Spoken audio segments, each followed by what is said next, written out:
Hyde Park, the best hood in Upland. Hyde Park, Got it locked from the bread to Vanessa Ave. Hyde Park, So come round here with respect, or you might get a shuriken to your neck, or a roundhouse kick to the face. The ninjas don't play.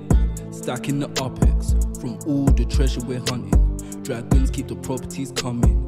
Newcomers get help and they love it. Giveaways all the time and we love it. UFC and the NFL where we rumble. Race track in the hood got constructed. Hyde Park is stunning. If you don't agree, then you can go. You need to leave. The best hood in Upland.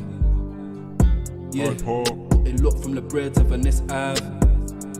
Hyde Park, So come round here with respect, or you might get a shuriken to your neck, or a roundhouse kick to the face. The ninjas don't play.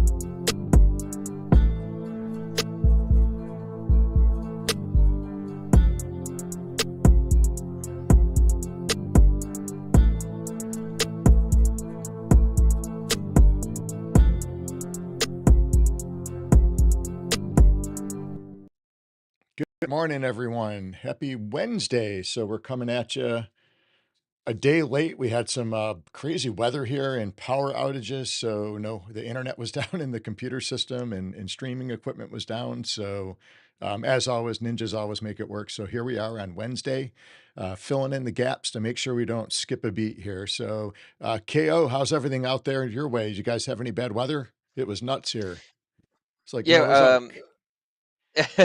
yeah, I mean, we had some nasty weather. It was pretty gloomy, a ton of rain, but that doesn't sound like as bad as what you guys got. Yeah, it was swampland in my backyard. It was crazy. Yeah, so I mean, you guys had like businesses and schools shutting down because of the flooding or raining or Yeah, I actually wind, had, high winds.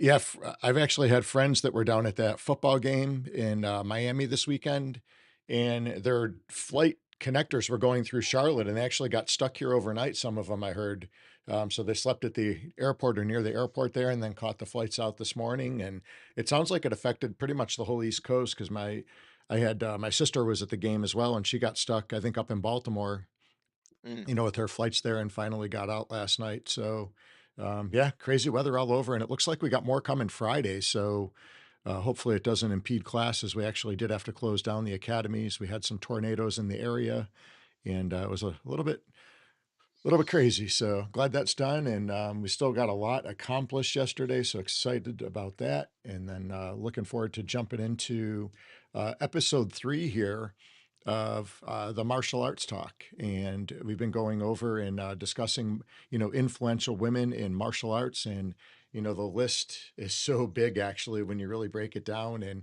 it seems like most of the people that get the spotlight are the ones that are into movies or MMA. And there's a lot of outliers and, people that teach martial arts day to day that we're not always in the spotlight. But there are a lot of women that brought martial arts to the forefront and got other women involved, which is really great. So, and, I think if it wasn't for, Bruce Lee back in the day, I never would have been involved in martial arts. So, I'm excited they did that and put their necks out there learning the arts and sharing them and, gave us that same ability. So, Yeah, absolutely. So if you want to, we can jump into the first one here. I should have my screen shared with you.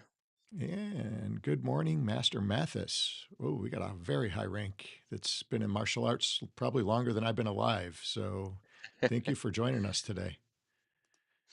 All right. Well, we've got, let me see, I'll scooch over here. Who do we got first? Oh, Angela All right. Mao. So we got Angela Mao. I'm not as familiar. So I Yeah, need she's an old to timer. let's see here. Now, if I Definitely looks like remember correct, this is, she's actually been around since the movies like back in the 70s, almost in the Bruce Lee era there. And I believe they used to call her, I think it was Lady Whirlwind or Lady Kung Fu, and she was considered to be like the female version of Bruce Lee back then. Yeah, it looks like her very first film was in 1968. Wow, that's Um, before me.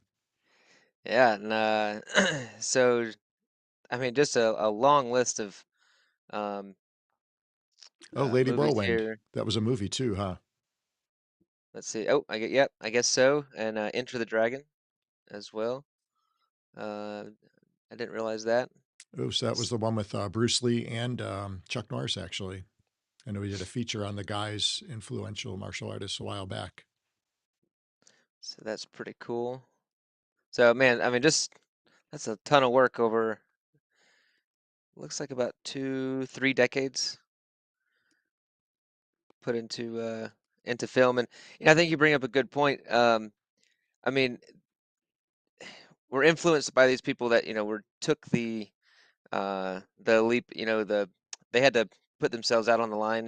Being in film and competing, and um, but without that, we know they wouldn't have inspired as many people to get started in Yeah. martial arts. So they really, really, I think it took a lot of guts back then to try to take. I mean, because martial arts just wasn't in movies, wasn't No.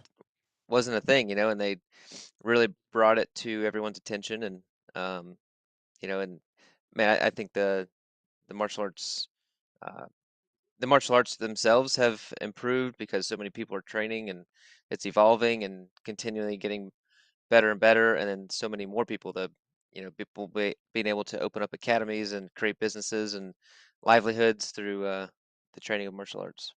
And the schools, the academies, like you said, that is really where it's shared and inspired the most. I feel like, because watching over the years, I've been in martial arts a long time and owned schools for a decent amount of time now. And, just watching at the different tournaments and stuff when we do tournaments, watching your guys' school is a prime example. I know your mom is an unbelievable instructor, fantastic leadership instructor, and just watching the amount of women and girls, young girls that she touches and influences in martial arts. And if you look at the amount of women you have at your school too, you guys have a pretty even mix.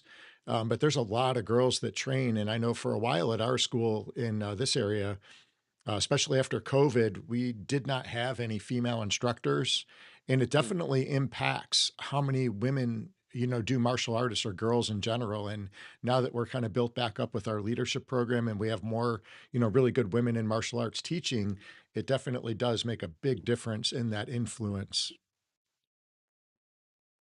absolutely. So let's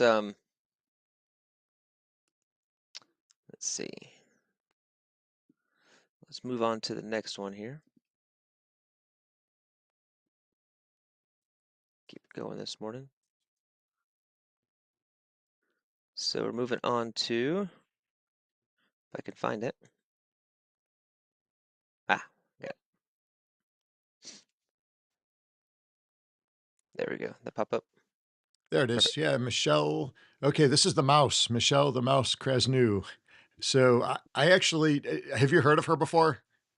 To be honest, no, I Okay. really haven't.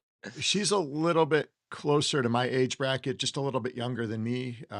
She's probably not quite 50 yet. So I remember her from the open circuit when I competed, SKR NASCAR ratings way, way back, Can-Am circuit. And she was really good martial artist, beautiful technique. And she ended up, this is back probably I guess early 90s, late 80s.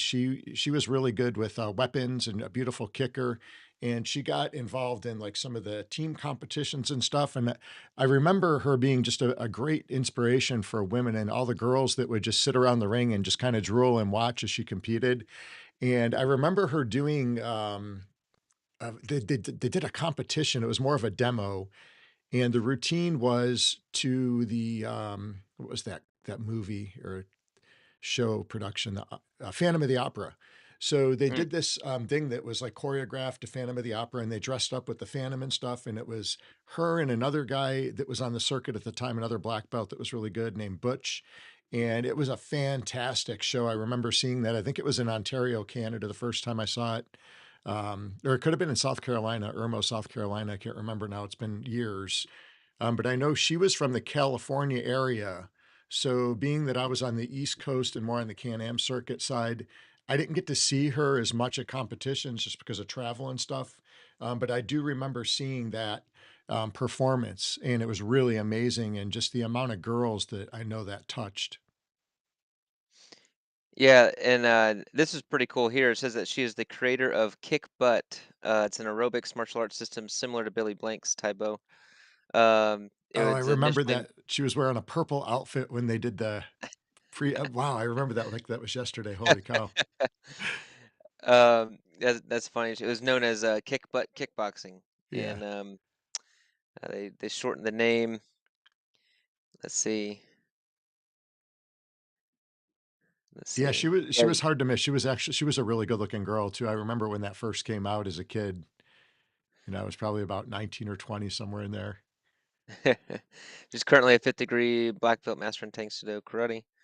Addition to her black belt in American Tang Sudo, she also holds black belt ranks in Okinawan um, karate, Korean taekwondo, and a black sash in Chinese wushu. So trained in quite a few different martial arts. Oh, so Wushu, I didn't realize she did Wushu. That must have been a little bit later into her studies because Wushu was coming onto the circuit pretty heavy back then. Nice. And she was in a few movies too, I know back in the day. And I actually don't know if I may have seen Kickboxer 4. Kickboxer kind of fell off after the first and second one for sure. But I think she was in Full Contact, Deathmatch, and there was another one, Black Belt maybe. Yeah, so it looks like she had a much smaller list of movies. But 1985 was her first film, and then all the way up to 2008. But just kind of spread out. It looks like the 90s were kind of her main movie times, and yeah, Kickboxer 4 kind of Yeah, I stands wonder out what right she did there. after that because I really hadn't heard her name after that in years around the martial arts industry. Mm, So other than the maybe the Taibo stuff she got into with the aerobics and kickboxing. yeah. All right, on to the next one here.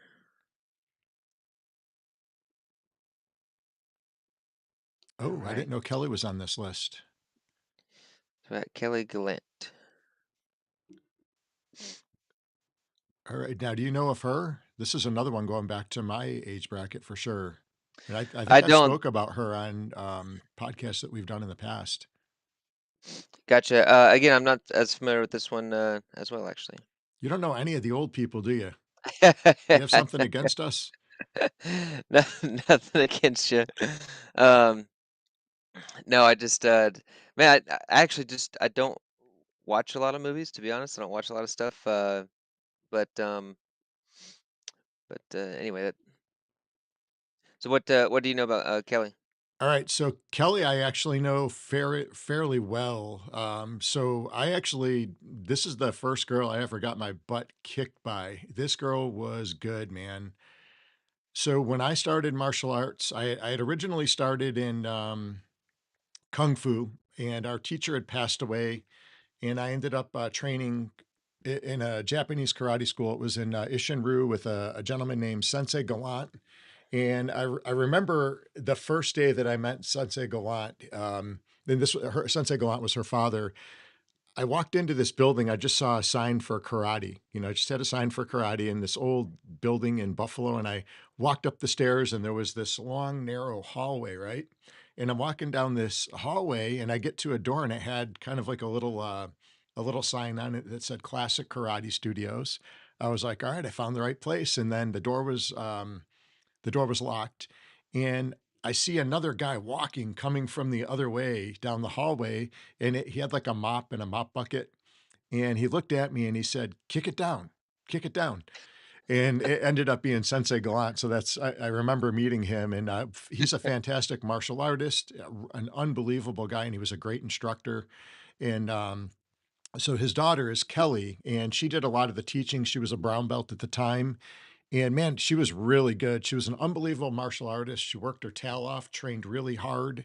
And, she was also in a lot of movies. I think we were about the same exact age within a few months. And, I got to watch her day in and day out compete, and she was unbelievable on the circuit, one of the best at the time with forms. She was a great spar. So she wasn't like a one-dimensional competitor where she only did forms or, only did sparring. She was very well-rounded and came up in traditional martial arts. So, and she trained with everybody. She wasn't one of those that she only trained with girls or only trained with guys. She trained with everybody, and she did really good with it. And she ended up being in a few movies actually. I know she was in, I think she was in one with, I think with Billy Blanks. I can't remember the name of it back in the day, but there was Talons of the Eagle. And Hmm. these are all movies way back from like the 90s or probably early 90s, I would imagine. And then the one that I remember the most was Super Fights. Super Fights, I have seen that one. I haven't seen all of these other ones. I saw bits and pieces of Talons of the Eagle.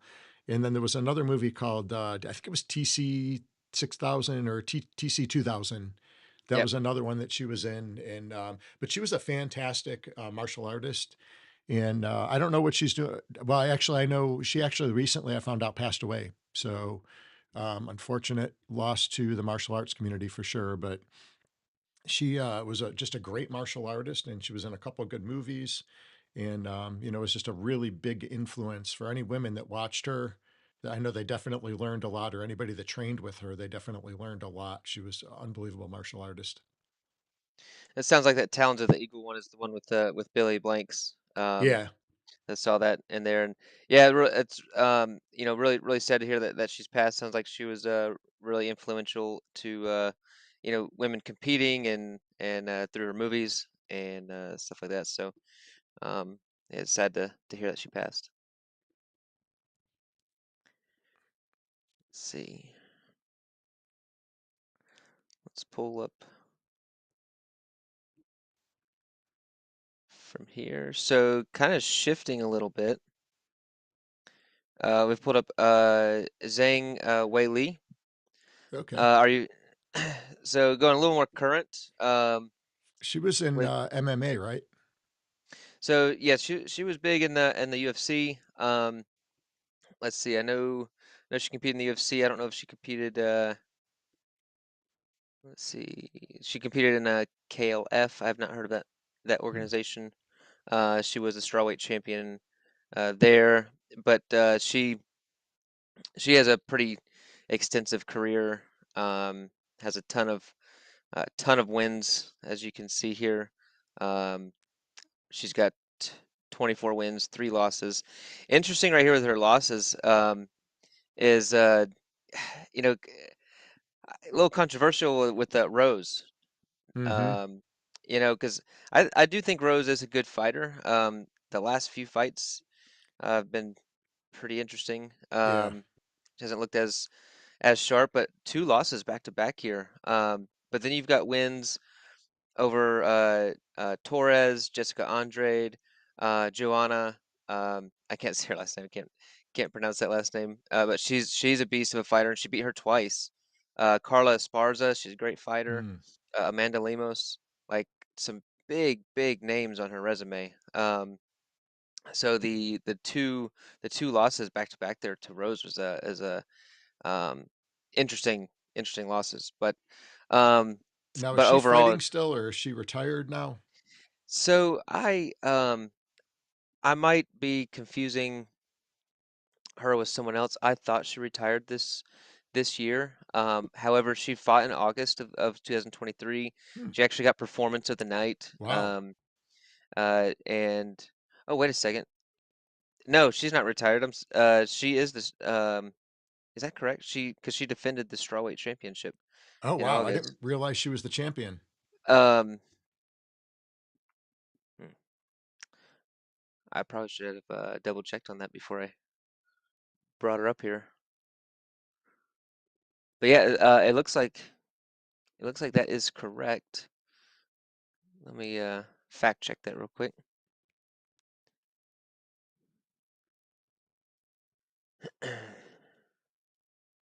I've been a little out of keeping up on my fighters the last 2 months with my So just so much going on. her last three fights actually have been the performance of the night. Holy moly. I didn't realize that. Yeah, it looks like June Okay, 22, November 22, and August 23 all were performance of the night. she is the current strawweight champion in the UFC. Actually, she's got 5 performance of the nights. Yeah, I always really enjoy watching her fight. It's always a battle. She is an absolute just beast in the cage. So I guess the only 2 of her last 7 fights that weren't performance of the night were against Rose. Well, and actually, oh no, you're correct. Yep. Um, yeah. So she puts on exciting fights. She's always, as you can see, she wins a ton. Um, so she's a beast. I'm gonna have to go back and watch some of those old matches. Yeah, they're really really good fighter. We got one last one for today. Another great fighter here. Oh, Valentina, she's a beast. I just feel like if your last name is Shevchenko, you're a beast. Because you've got oh, what's his first name? The boxer. Emilio, Um, is that let me see. Let me look up his name. are they related, do you know? I don't think so. I looked that up before. Vasil. Oh, Vasil? Vasil. Uh, oh, that's Lomachenko. Vasil Lomachenko. That's a different boxer. Um, but anyway, Valentina. She's another just man. I would not want to fight these these women. They are brutal. She has another extensive resume, Muay Thai and kickboxing career, shifting into mixed martial arts, um, and into the UFC. She's in the flyweight division. So Wei Li was in the strawweight, and you can see her record down here. Again, tons of wins. She's got 23 wins and 4 losses. Again, against some great wins over Jessica Andrade. She's a great fighter. Yeah, Uh, San- Santos, let me drag that. Jennifer Maya here. Grasso in there. Joanna. Joanna's a great fighter. You can see some respectable losses down here to Amanda Nunez twice, which she was Nunez absolute beast. But look at this wins over Juliana Pena, who actually beat Nunez Yeah. um, one time, right? And Holly Holmes. So I mean, some massive victories here. So there's some crossover of the weight classes here too, I see. So she's fought some of the same people as Zhang. Yes, yeah, they're Interesting. one weight class apart.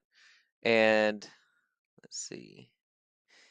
So let's see here in March, she lost the flyweight championship in March of 2023. And then she had a draw against Grasso, Hmm. I guess to get the belt back. And so that in September of this year. If I'm not mistaken, that was a pretty controversial call. Uh, Um, I I'll don't, have I to go don't back remember if and I saw that one. I remember the first time seeing her fight though, and she was a machine. I was like, whoa, would not yeah, want to fight her. a lot MMA has just evolved over the last 10 years, 10, 20, 25 years and people are starting so young now and you just have these young people 20s and 30s they've just turned their bodies into absolute weapons. Yeah. They just I mean in the cage they just look so sharp and tough and their technique and timing is just so good. It's really cool to see the sport evolve and the athletes that are coming through are just insane. Yeah, it's crazy how it's evolved. Well, that was a great episode. I'll jump off there and yeah, um, just a great list. This is our third episode, so if you guys, we did 3 series on influential men in martial arts, and then this is our 3-part series in the influential women. Um, and so I'd love to know your thoughts and maybe some people that let us know in the comments. Someone that's um, influenced you, or maybe your favorite martial artist that you've enjoyed watching in whether it be film or competition or whatever it may be. Yeah, definitely drop something in the comments if there's a particular, thing you would like to hear about in martial arts. We're open to talking about anything, of course, if it has to do with martial arts. So drop it in the suggestions and we will take a look and try to fit it into a stream. All right, is that a wrap for today? That is a wrap for today. I know we're kind of sneaking this one in today. Got a lot going on at the academies to get caught up from yesterday here. So hopefully the weather stays nice for the next couple days here. And then that's it. We'll see you guys back tomorrow for our regular live stream. And we'll be talking Upland and some of the great things that have been going on there. And there's been a lot going on. So we'll look forward to catching you guys tomorrow. And I think we have a couple giveaways, don't we? We have the Some contest going giveaways. on. Yeah, so tune in tomorrow, 1:30 Eastern time, PM. So and we got some cool giveaways. And then we've got, I know Maui's on here with us today. Maui, great to see you. You should be receiving your ornament. I know it was going all the way to Norway, so hopefully the next 14 to 15 days, depending on shipping. And then little Mark, I know won one on the New Year's show. So he's a little bit closer. I know he's in the States, so he'll have his by Friday, I believe. Weather depending with all the crazy weather and slow ups we've had. So, but congrats to you guys on your winning of the Hyde Park Ninja ornament. So those turned out really amazing. So I was at the post office sending those out, and the guy at the postal counter, he wanted one. So I was like, well, you got to join us on our stream and try to win one. So, That's pretty funny. but all right, well, that's going to wrap it up for today. Thank you, everyone, for joining us, whether you're here live or if you're on the restream. I know this is kind of an odd time. We're not normally on Wednesday mornings. And we'll look forward to seeing you guys back tomorrow afternoon at 1:30 for the Hyde Park Ninja Show. All right, guys, have a good one. Have a good one, everyone.